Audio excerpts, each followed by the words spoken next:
pagi, salam sejahtera bagi kita semua. Semoga anak-anakku kalian diberikan kesehatan, panjang umur, murah rezeki. Oke ya, di pertemuan kali ini kita akan membahas yang namanya sebuah sistem rem pada kendaraan ringan, dimana untuk pertemuan kemarin atau minggu kemarin kita sudah membahas yang namanya sistem roda dan ban. Oke ya, kita dilanjut. Yang pertama adalah di sini ada brake system atau disebut dengan sistem pada rem. Nah, di mana sistem pada rem ini berfungsi yang pertama mengurangi kecepatan dan menghentikan kendaraan. Yang kedua, memungkinkan parkir di tempat yang menurun. Yang ketiga adalah alat sebagai pengaman dan penjamin pengendara yang aman. Nah, ini adalah sebuah fungsi pada brake system atau sistem rem di setiap kendaraan, baik roda 2 maupun roda 4. Nah, ini adalah komponen-komponen yang ada pada sistem rem. Yang pertama, kita lihat ada di bagian atas ada brake booster. Lalu di bawah ada proportioning valve. Nah, di sini.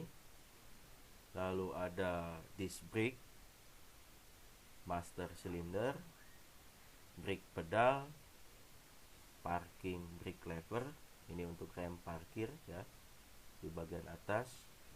Lalu parking brake kabel, ini kabel untuk rem parkir. Yang paling belakang adalah drum brake atau brake drum di bagian di belakang ya. Ini adalah sebuah komponen pada sistem rem yang ada di kendaraan roda 4. Nah, di mana sistem rem itu mempunyai prinsip dasar. Prinsipnya adalah di sini dia merubah energi gerak menjadi energi panas. Jadi energi gerak ini dirubah menjadi energi panas ya, di mana terjadi gesekan antara kampas rem dengan trombol ketika pada saat pedal rem itu diinjak. Nah, efek pengereman di sini diperoleh adanya gesekan yang ditimbulkan antara dua buah benda. Tadi bendanya itu adalah kampas rem dan trombol. Itu adalah prinsip dasar pada sistem rem. Ini merubah energi gerak menjadi energi panas ya. Nah, panas yang ditimbulkan di sini adalah terjadinya efek pengereman yang disebabkan oleh adanya gesekan antara dua buah benda.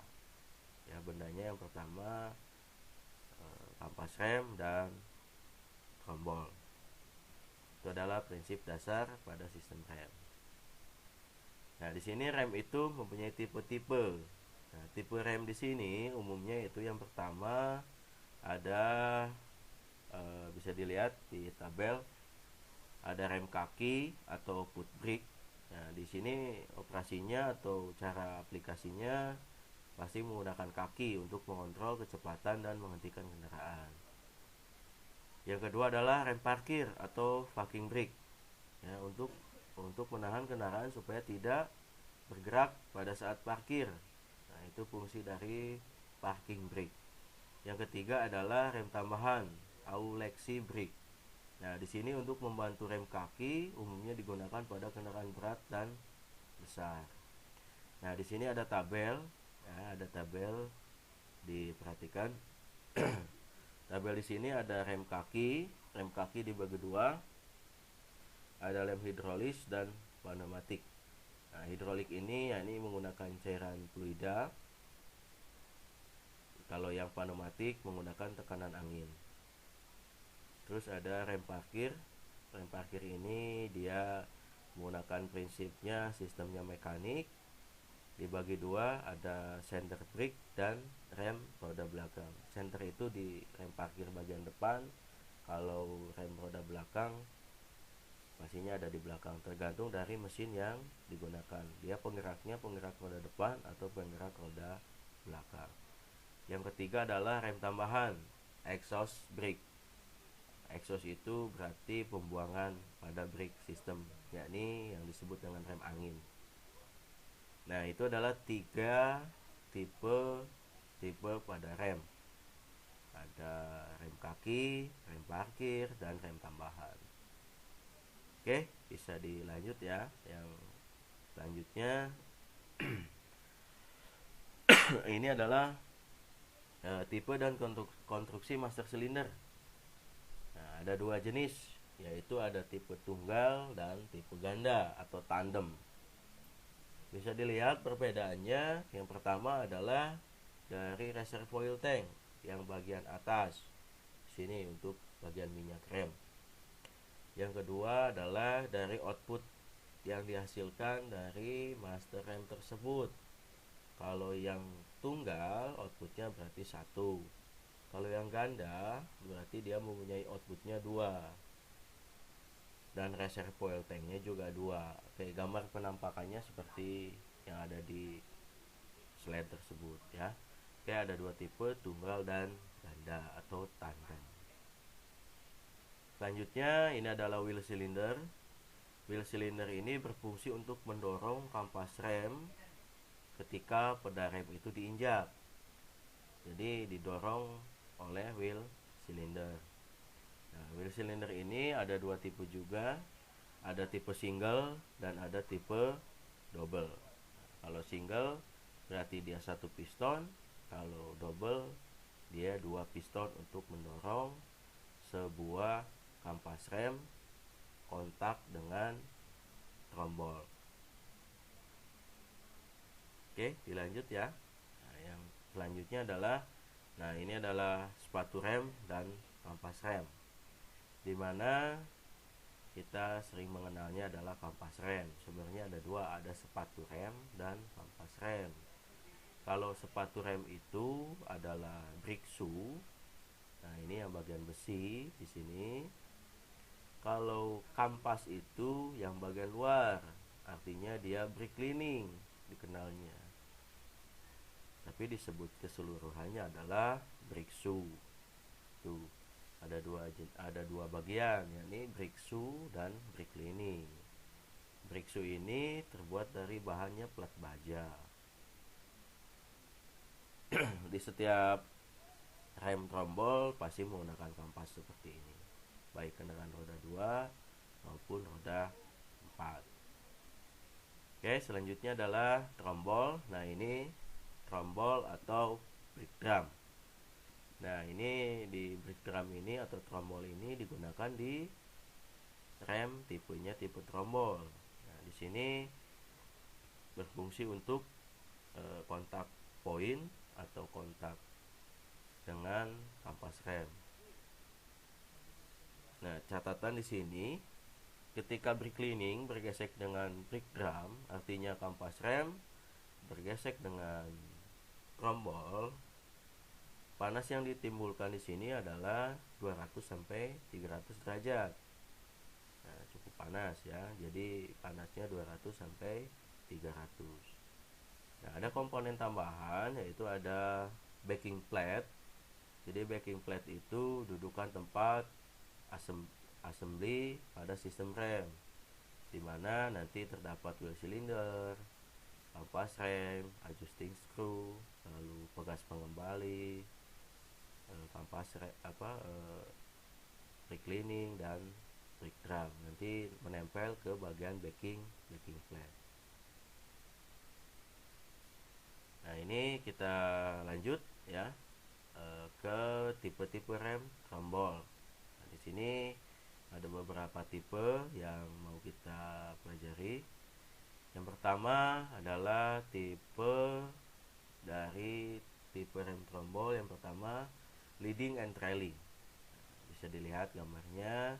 dimana di sini mempunyai satu wheel cylinder dengan 2 piston. Nah, ini untuk mendorong brake shoe bagian atas untuk menekan tombol. Jadi leading and trailing itu intinya dia mempunyai satu wheel cylinder dan 2 piston di kiri dan di kanan. Posisi wheel cylindernya dia di bagian atas, leading and trailing. Nah, coba kalian pahami catatan di sini. Pada bagian leading shoe, artinya bagian kampas rem, dia cepat habis dibandingkan dengan trailing shoe. Kenapa? Karena dua-duanya kampas rem dia terdorong oleh yang namanya wheel cylinder. Kontak poinnya lebih bagus. Di sini maka ada primary shoe dan secondary shoe. Jadi yang utama dan yang kedua untuk mendorong kampas rem ke brake drum. Nah, ingat catatannya di sini pada bagian leading shoe lebih cepat habis dibandingkan dengan trailing shoe karena kampas remnya dua-duanya menekan dan terdorong. Oke, lanjut yang kedua. Nah, ini adalah two leading.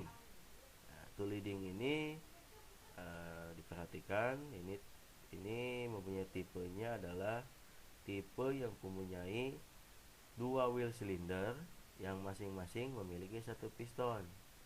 Jadi artinya two leading ini dia mempunyai 2 wheel cylinder dan masing-masing piston pada wheel cylindernya, ya. Nah, di sini ada keuntungannya. Keuntungannya adalah pada saat kendaraan bergerak maju, sini perhatikan, kedua sepatu rem itu menjadi leading sehingga rem menjadi lebih pakem atau pengeremannya bagus. Karena posisi wheel cylindernya ada di bagian atas dan di bagian bawah. Beda dengan yang leading and trailing hanya di bagian atas. Itu perbedaannya, ya. Kalau yang tadi hanya di atas wheel cylindernya, kalau yang two leading dia di atas dan di bawah. Oke, dilanjut ya. Yang ketiga adalah tipe dual two leading, artinya si wheel cylindernya itu saling berhadapan. Dual two leading, saling berhadapan. Nah, tipe ini mempunyai 2 wheel cylinder yang masing-masing memiliki 2 piston. Nah, efek pengereman di sini yang terjadi sehingga sangat baik pada saat kendaraan maju maupun mundur. Nah, ini makanya yang tipe dual two leading ini pengeremannya lebih baik pada saat kendaraan baik maju maupun mundur. Karena apa? Di setiap wheel cylindernya mempunyai masing-masing 2 piston. Kalau tadi kan di bagian yang pertama leading and trailing, 1 wheel cylinder 2 piston. Di two leading 2 wheel cylinder masing-masing 1 piston. Nah, di sini 2 wheel cylinder mempunyai, ya, di sini mempunyai 2 piston. Jadi 1 wheel cylinder itu mempunyai 2 piston. Itu perbedaannya. Makanya efek pengereman di sini sangat baik kendaraan pada saat maju maupun mundur. Oke, selanjutnya adalah tipe uniservo. Nah, di sini uniservo ini mempunyai 1 wheel cylinder dengan 1 piston, ya, ditempatkan pada adjusting cylinder, dapat bergerak bebas. Artinya free play, bergerak bebas. Keuntungannya saat kendaraan maju, sepatu rem menjadi leading. Kerugiannya saat kendaraan mundur, kedua sepatu menjadi trailing. Nah, jadi pada saat mundur dia malahkah tidak kontak dengan tombol. Sedangkan pada saat maju dia menjadi leading. Itu perbedaannya, ya. Oke, lanjut. yang selanjutnya adalah duo servo. Nah, duo servo di sini ya ini tipe ke-1, 2, 3, ke-4. Nah, tipe di sini adalah merupakan penyempurnaan dari tipe uniservo. Jenis rem ini menggunakan satu wheel silinder dengan dua piston. Nah, kalau yang tadi kan satu wheel silinder, satu piston. Kalau di sini satu wheel silinder, dua piston dengan adjusting silinder yang dapat bergerak bebas, sehingga pada saat kendaraan bergerak maju atau mundur ya, sepatu rem berfungsi sebagai leading shoe. Nah, itu perbedaannya antara uniservo dan duo servo. Oke, selanjutnya adalah ancor pin. Nah, ini tipe ancor pin ini tipe yang mempunyai satu wheel silinder dengan dua piston. Dia bergeraknya yang satu ke kiri dan yang satu ke kanan. Brake shoe bagian bawah diikat dengan pin. Yang bagian bawah di sini ya, yang primer shoe dengan secondary shoe di sini diikat dengan pin, jadi supaya tidak lepas pada saat leading. Nah, di sini ada catatan, jika dilakukan pengereman dalam kondisi seperti gambar arah panah, maka primer shoe akan bekerja sebagai leading shoe dan secondary shoe yang akan bekerja sebagai trailing. Jadi antara primer dan secondary itu mempunyai fungsi yang berbeda apabila dia pengeremannya sesuai dengan tanda panah. Nah, ini tanda panah yang dimaksud tuh di sini. Ya. Oke, itu untuk materi yang ada di sistem rem ya. Materinya cukup segitu dulu ya. Jadi intinya yang pertama adalah kita harus tahu yang namanya fungsi rem. Nah, di sini ini fungsi rem ya.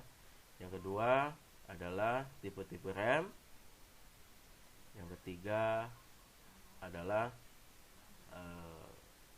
jenis komponennya, tadi hanya beberapa bagian. Yang keempat ya, yang keempatnya adalah tipe-tipe pada rem trombol. Ada 1, 2, 3, 4, 5. Ada 5 tipe pada rem trombol. Yang pertama ini adalah leading and trailing, saya ulangi. Yang kedua adalah two leading.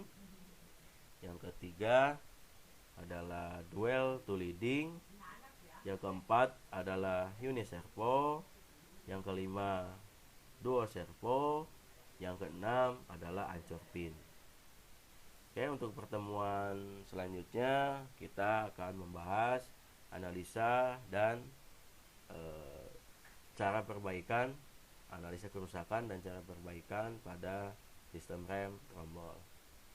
Oke, semoga pertemuan kali ini bermanfaat. Mungkin sekian dari Bapak. Selamat pagi.